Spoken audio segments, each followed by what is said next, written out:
Today we're going to talk about using quantifiers.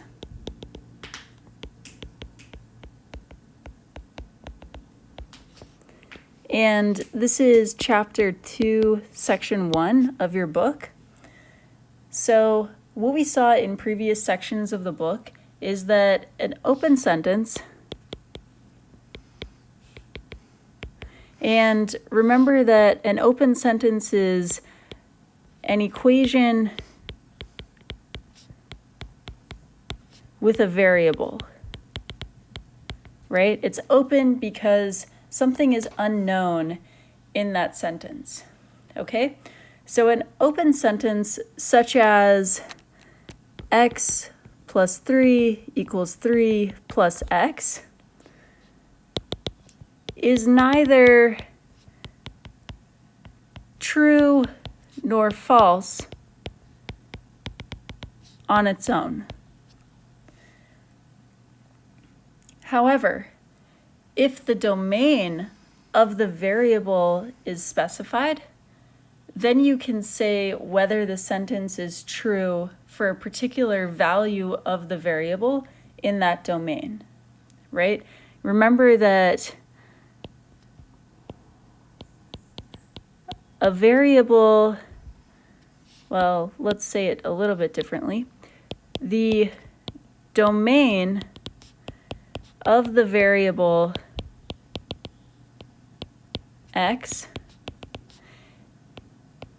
is the set of all possible values that x can take on or can be. Okay, so if for our open sentence x plus 3 equals 3 plus x, we specify that x is a real number. Remember that this funny looking r is a real number. Then we know that our open sentence is going to be true. Our open sentence x plus 3 equals 3 plus x will be true for any value of x in its domain, right? You know, if we substituted 7 for x, then we'd have 7 plus 3 equals 3 plus 7. Indeed, 10 equals 10, right? And we could do this for any real number, right? We could say root 2 plus 3 equals 3 plus square root of 2, or 1/5 plus 3 equals 3 plus 1/5, right? 3 1/5 is still 3 1/5. So therefore, so when I have this little triangle of dots, that means therefore. Therefore, for any real number x, so for all x in the real numbers, this upside down a means for all. So this entire expression here means for all real x, or for all x in the set of real numbers. Okay, so for all real x, this sentence x plus 3 equals 3 plus x is true.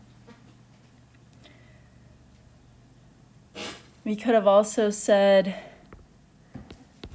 for each real number x, x plus 3 equals 3 plus x. We could have also said for every real number x, that sentence is true. Or we could have said for any real number x, that sentence is true. Okay? Let's take a look at another statement. So this statement is, for each integer y plus 2 is greater than 3. What do you think? Do you think that that statement is always true or sometimes true? So it's false. Well, let's take a look at the first positive integer, right? Which is 1. So let's say y equals 1. That implies, remember this arrow means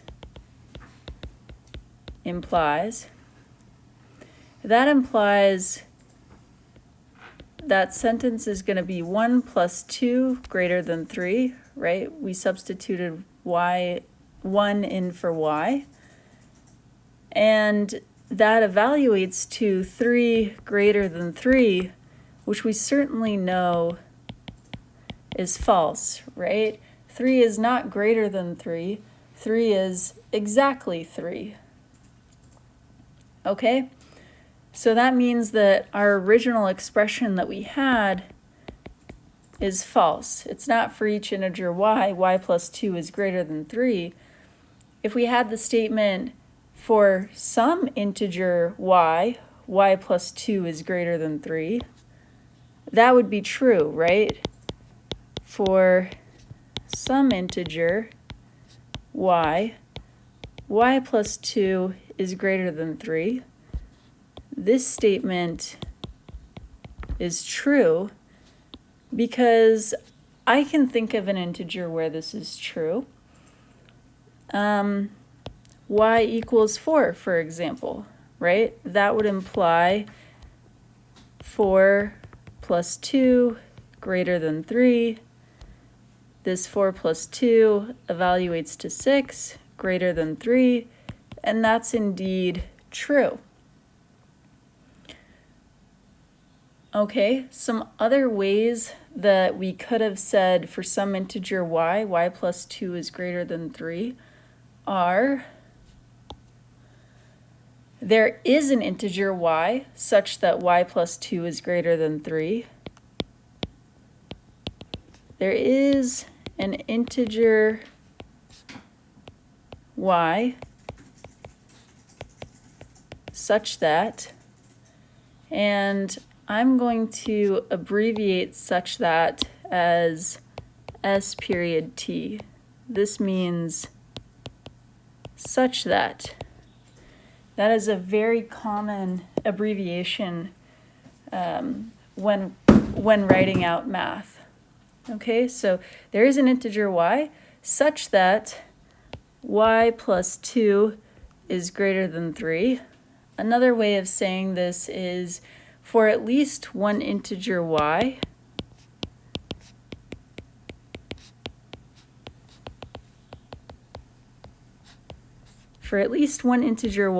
y plus 2 is greater than 3. Another way of saying this is there exists an integer y such that y plus 2 is greater than 3. Remember, this little st means such that. And I'm going to do one other abbreviation. Instead of there exists, I'm going to put this little backwards e. So this backwards e means the same thing as there exists. Okay? That is a very common mathematical shorthand. One final shorthand that we could have done is, instead of there exists an integer y with an integer y written out, I could say there exists y in z. And remember that z is the set of integers. So this is like saying there exists an integer y, there exists a y in the set of integers such that y plus 2 is greater than 3. And all of this shorthand, and it's a lot to remember, but when you do remember it, it makes writing out math a lot faster and a lot cleaner and a lot simpler. Okay, so what we've seen is that there are words and phrases like any, each, every, all, some, there is, there exists, and remember there exists can be written as that backwards E, and all can be written as that the upside down A. Every can also be expressed with the upside down A. Another expression was at least one, right? All of these expressions are used to give an idea about how many, right? How many values for this variable does this expression hold true, or does this equation hold true? So when these kinds of words are used in conjunction with a variable in an open sentence, then the word or phrase is referred to as a quantifier. So this list is really, when used in conjunction with, an open sentence, then it's considered a quantifier.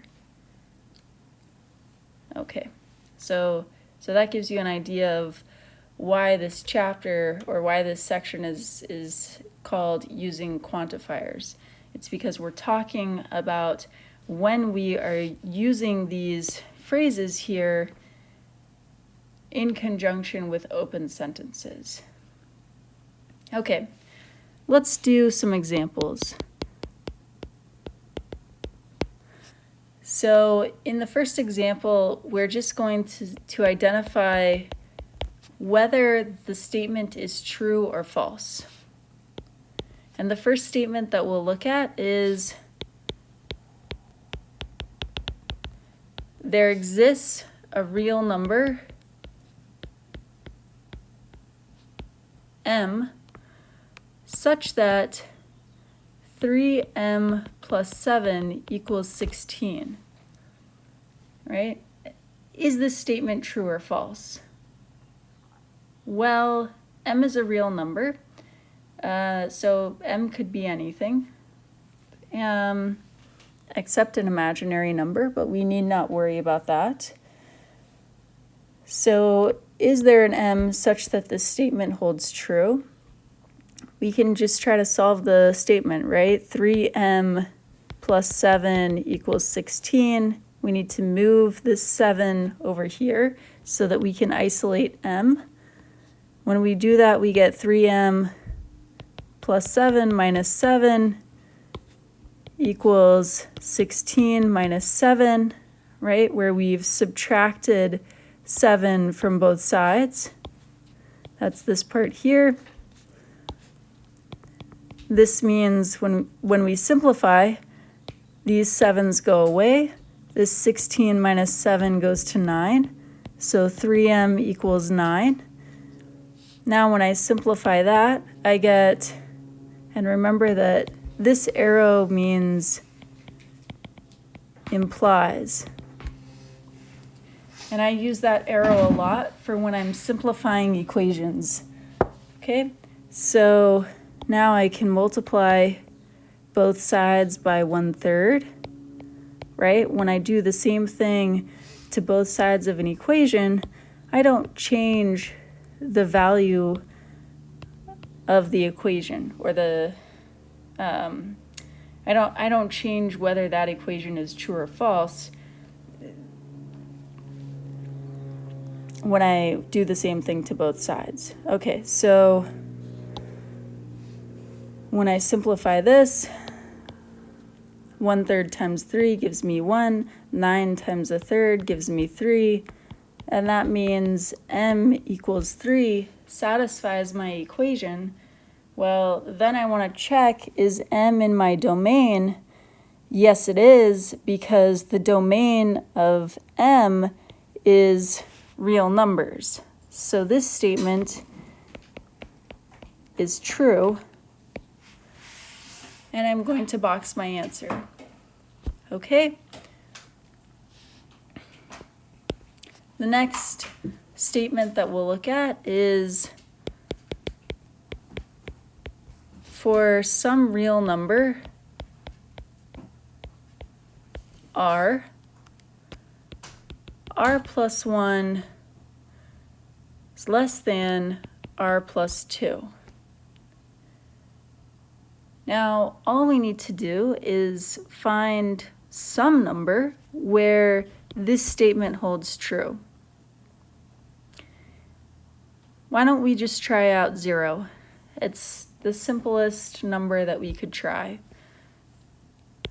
R equals 0 implies that, when I substitute r equals 0 into my statement, I get 0 plus 1 less than 0 plus 2. That simplifies to 1 less than 2, and indeed, that's true. Okay? In the next example,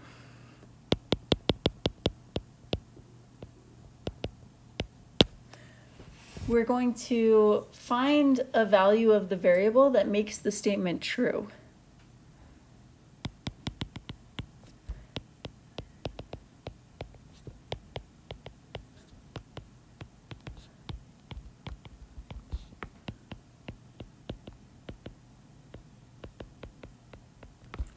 Okay, and the statement is the following.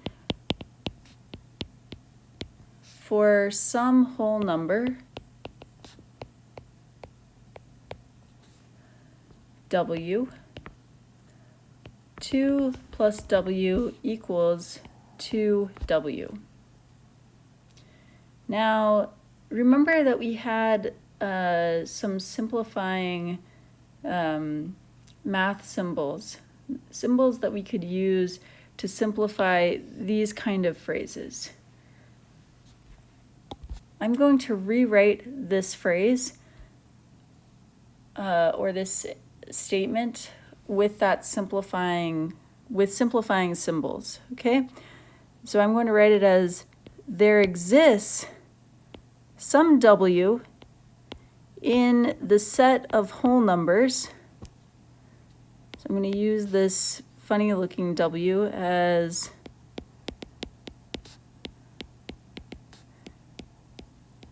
the set of whole numbers. And remember that whole numbers are 0, 1, 2, 3, etc. Okay? So this is like the counting numbers plus 0, or the positive integers plus 0. So I could have also written this as, there exists w in,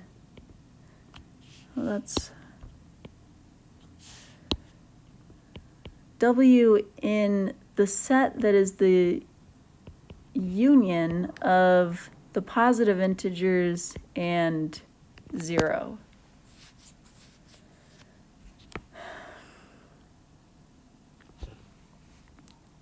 Okay, but we know what the whole numbers is. Whoops.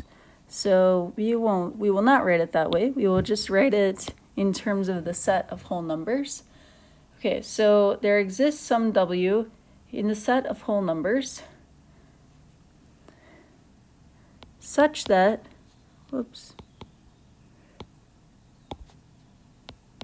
such that 2 plus w equals 2w.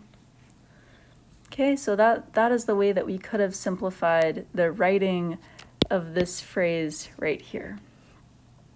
And now let's address the question, is that a true statement? And in particular, what value of w makes that true? Well, if we solve this expression for w, we would move this w over to this side so that we can isolate w. When we do that, we subtract w from both sides, so we get 2 equals w. And that's it, we've solved it, right? 2w minus w is just going to be w. 2 plus w minus w will be 2, so w equals 2. And then we ask ourselves, is 2 in the set of whole numbers? Yes, it is. So our final answer is this statement star is true when w equals 2.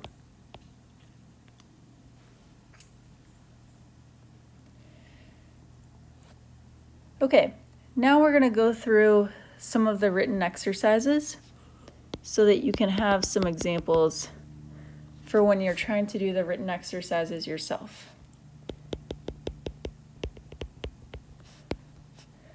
Okay, and the first one that we're going to take a look at is number 2.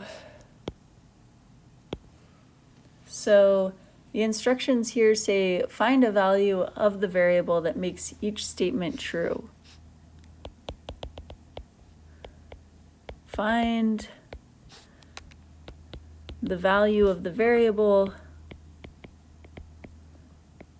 making the statement true. And the statement is for at least one rational number, v, 5 times v equals 4. Now remember that we can simplify this a lot, right? Using our math symbols. And the way we would do that is for at least one can be rewritten as there exists, right? If there's at least one, then we know that there exists one, okay? So we will rewrite this as there exists v. V is a rational number, which we express with this q. Remember that q is the set of rational numbers, such that 5v equals 4. Okay, and in order to find the number that makes this true, well, we're just going to solve for v. And when we do that, we just multiply each side. So we have 5v equals 4.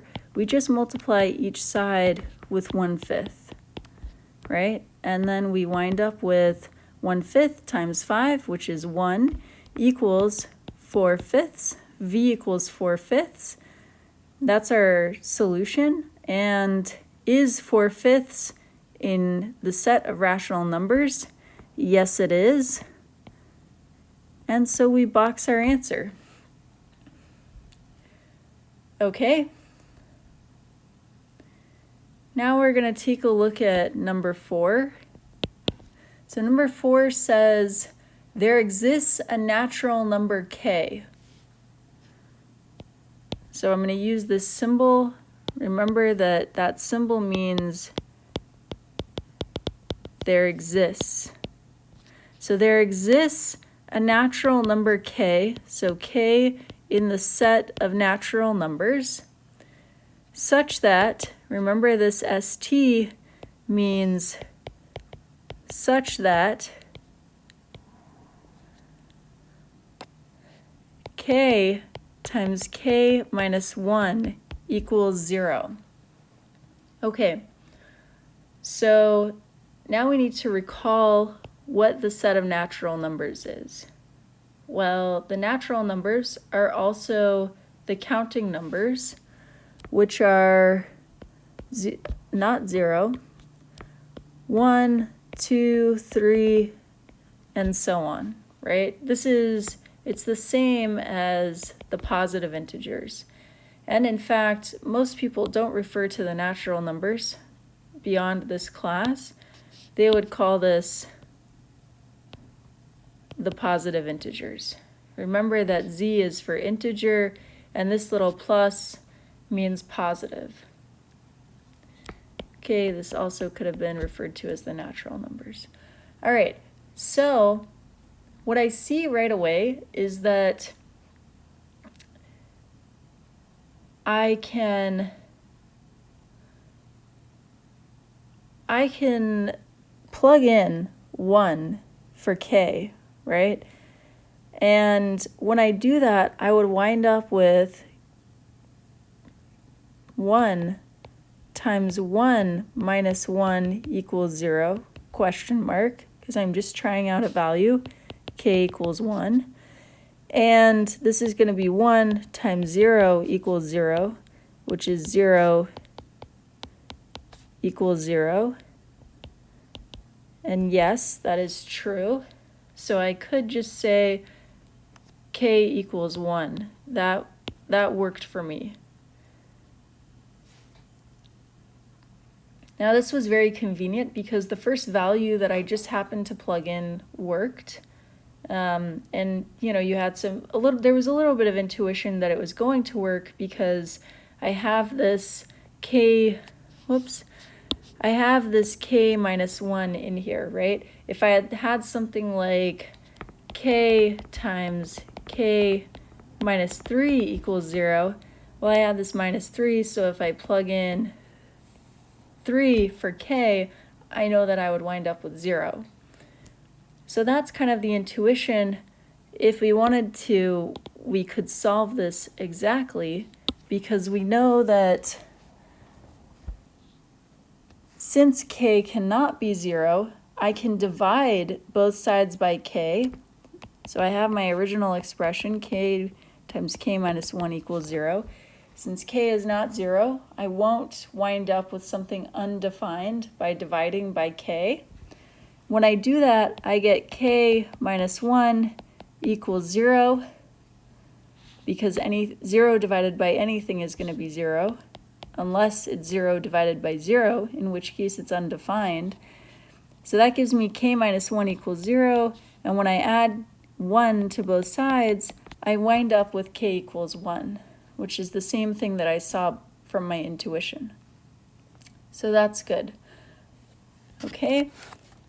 Now we're going to take a look at number 7, which says, again, find a value of the variable, but this time find a value of the variable that makes each statement false. So the instructions here are variable value, find variable value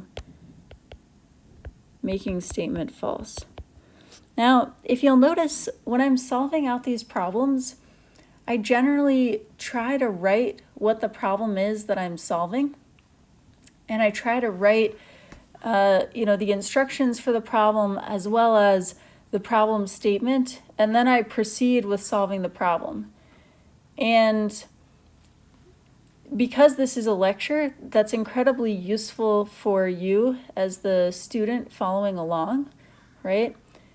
But also, when I would write my homework problems and my solutions that I would turn in, from the time that I was in high school all the way through all the rest of my schooling since then, I would always follow this practice of writing out what the problem is and in its entirety before writing my solution.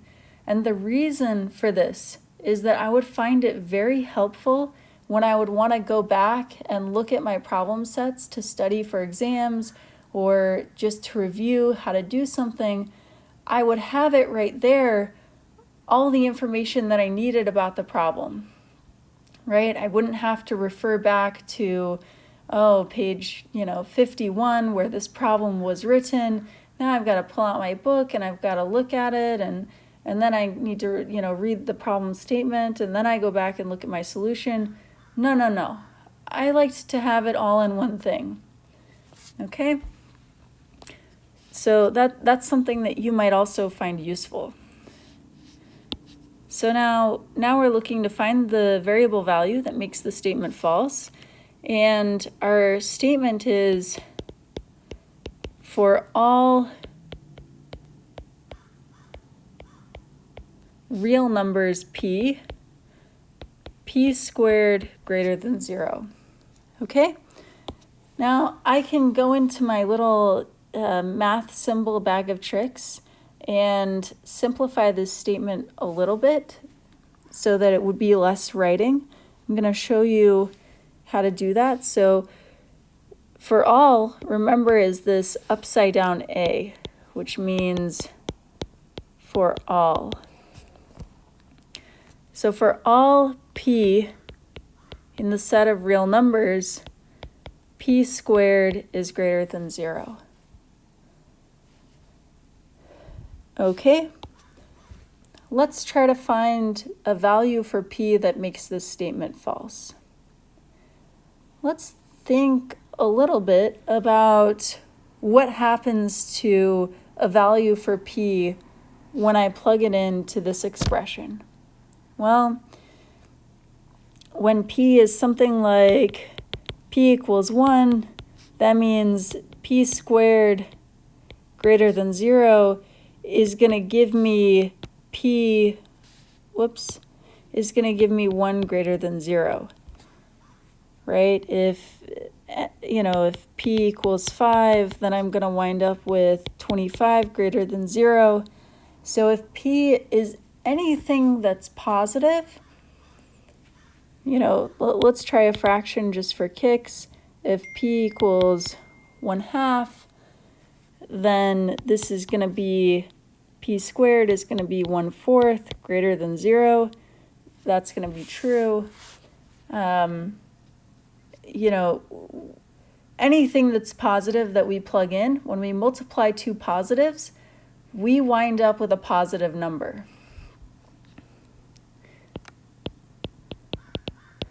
Let's write this down because it's actually a pretty important statement. Multiplying two positive numbers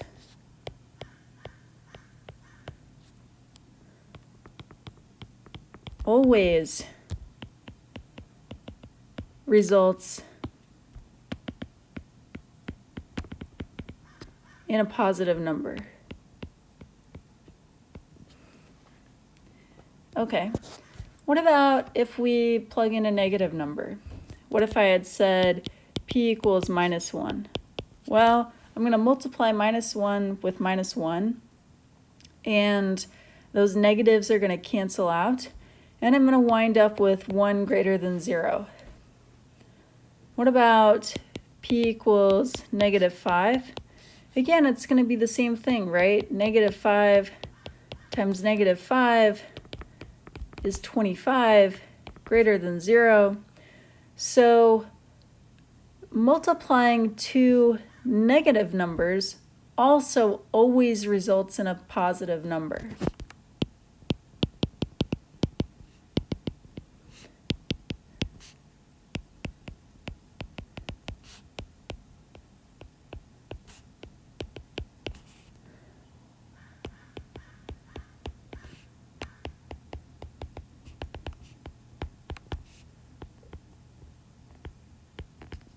And here I was running out of space, so I put POS for positive.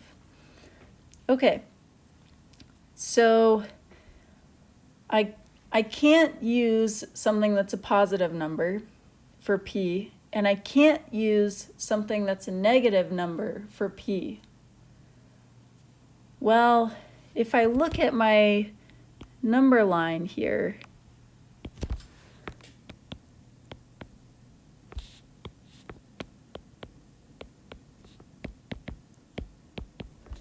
almost everything is either positive or negative,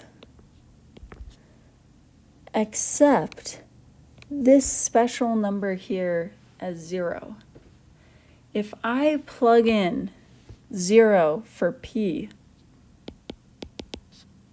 which is valid because 0 is a real number, then I wind up with 0 times 0, which is 0 greater than 0, and no, that's not true because 0 is equal to 0. So P equals 0 is the value for P that makes that statement false.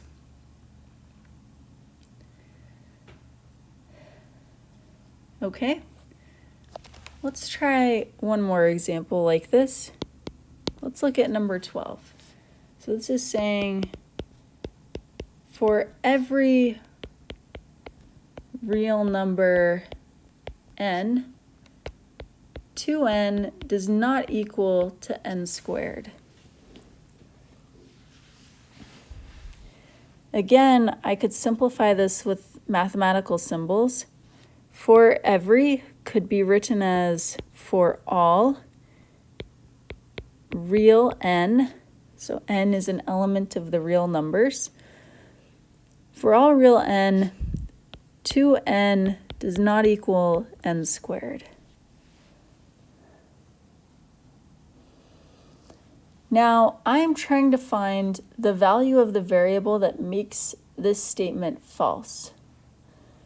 This statement will be false if 2n is equal to n squared if there exists an n in the real numbers such that, remember this st means such that 2n is equal to n squared. So this statement here is the statement that where I'm trying to find the value for n, right?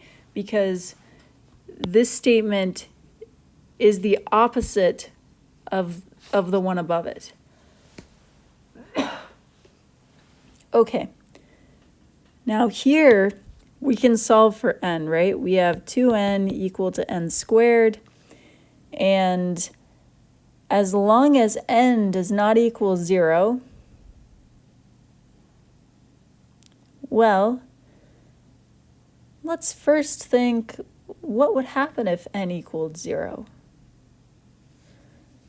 If n equals 0, that means that 2n is actually going to be 0, and n squared is going to be 0 times 0, or 0, so I wind up with 0 equals 0. So this statement does hold, which means for our original statement, n equals 0 is a real number where 2n does not equal n squared is false. Let's see if we can find another value for n though. Okay, so let's just stipulate that n is a real number and n is not 0. So when n is not 0, then we can divide both sides by n, and we wind up with 2 equals n, or n equals 2. So if n is 2, then 2 times n, which is 2, is equal to 2 times 2, where this is my n squared and this is my 2n. And indeed, those are equal. So another value for n that makes this statement false is n equals 2. Okay. And we can just box our answer.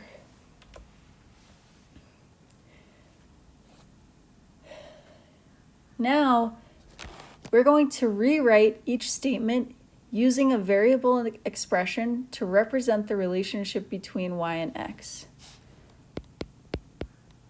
So our instructions are rewrite each statement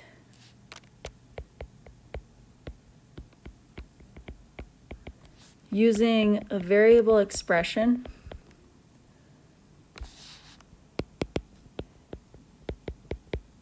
to represent the relationship between x and y. Okay, and they give an example, which is they have the statement for every natural number x,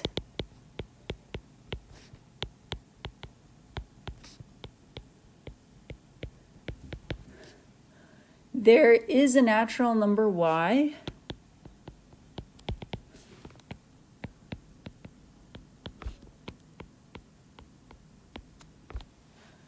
that is 1 less than twice x.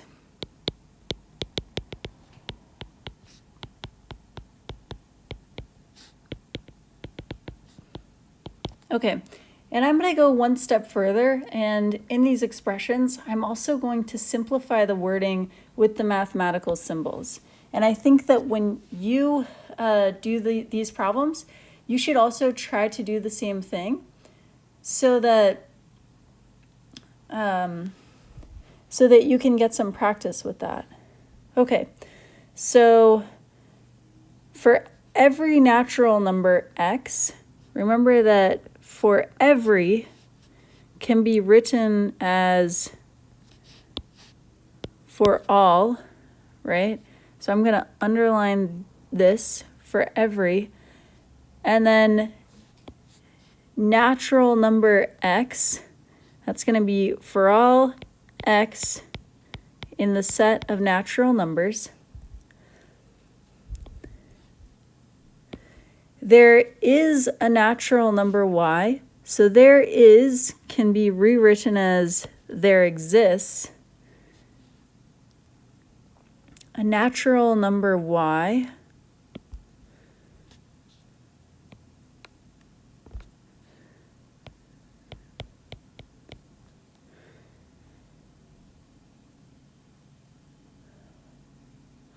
such that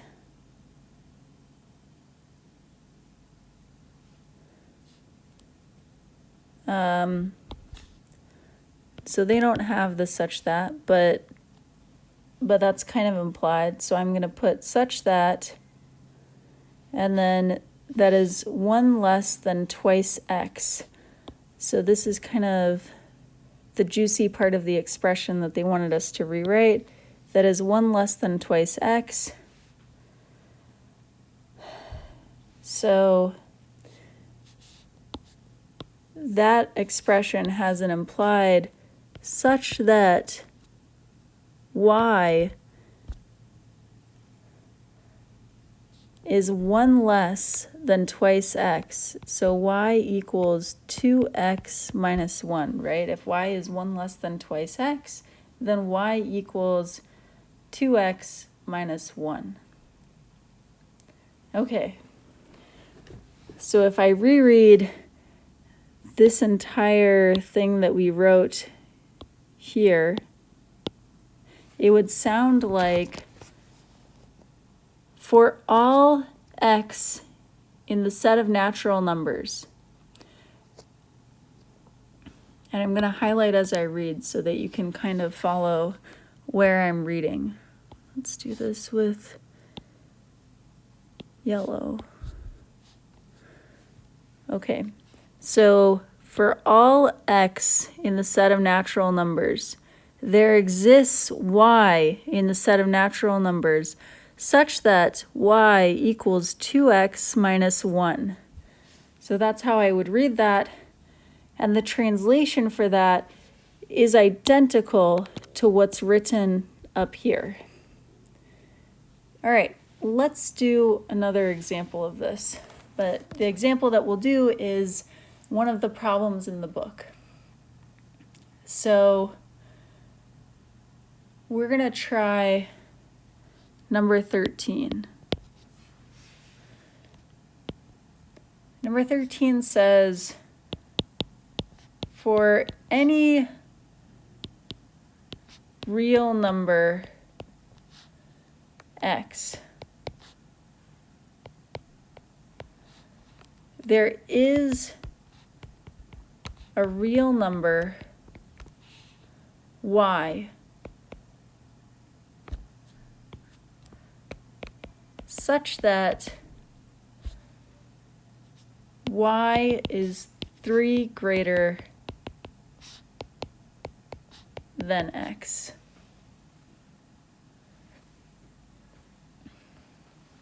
Okay, so this is very similar to what we just did.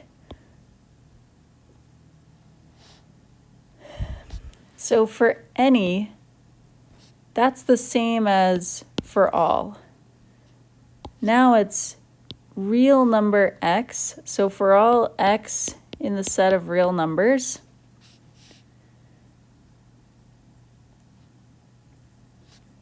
there is, remember that's the same as this symbol, there exists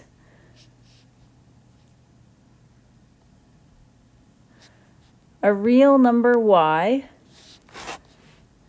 There exists y in the set of real numbers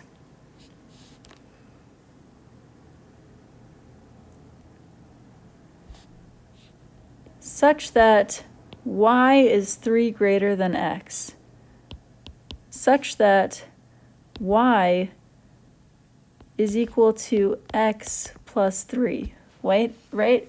If y is 3 greater than x, then it's just x plus 3. Okay, let's try out one more example like this.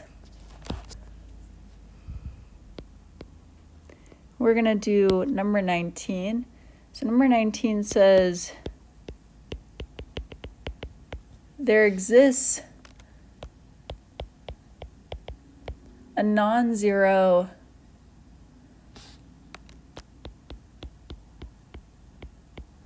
real number y such that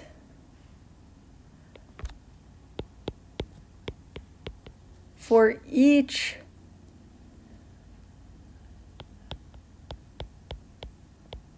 real number x, the quotient when x is divided by y is y. Okay, so let's do the same thing that we did before with simplifying this. There exists is this funny backwards e. There exists a non-zero real number y. So non-zero real number y. There exists y in the set of real numbers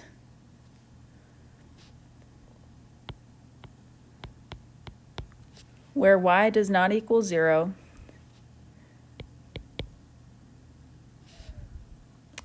I guess we could do like an and here. That's hard to see.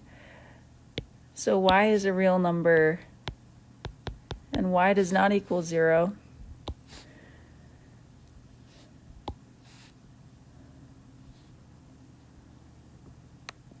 Such that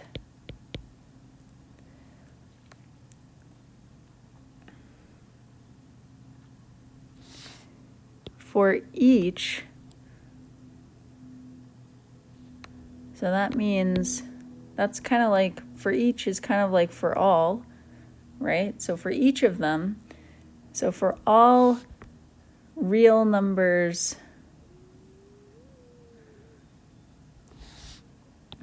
x, so for all x in the set of real numbers,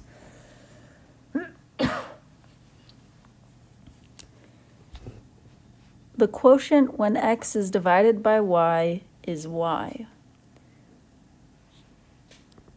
So we translate that as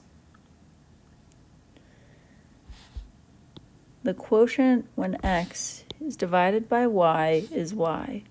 So x divided by y is equal to y.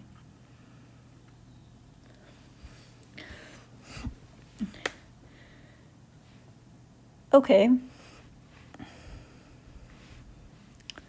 Let's just read this weird looking thing that we've just written one last time.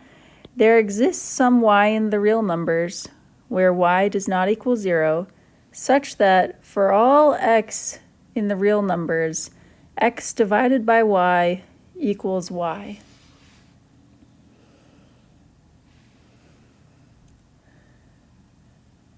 All right.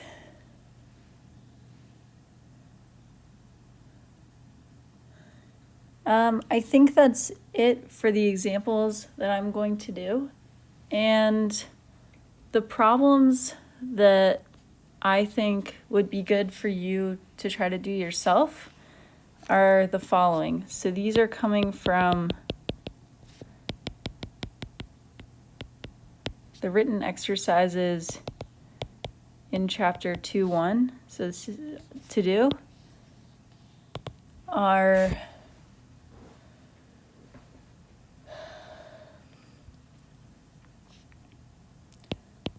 number 5, number 6,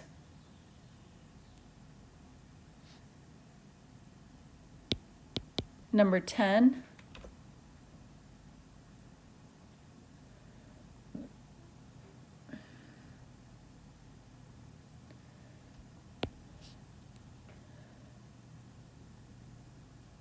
number 16,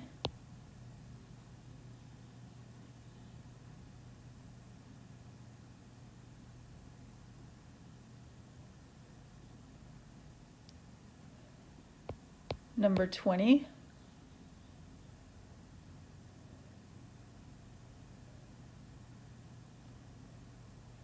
number 21. Let's just do number 21. Okay, that's it for this lesson.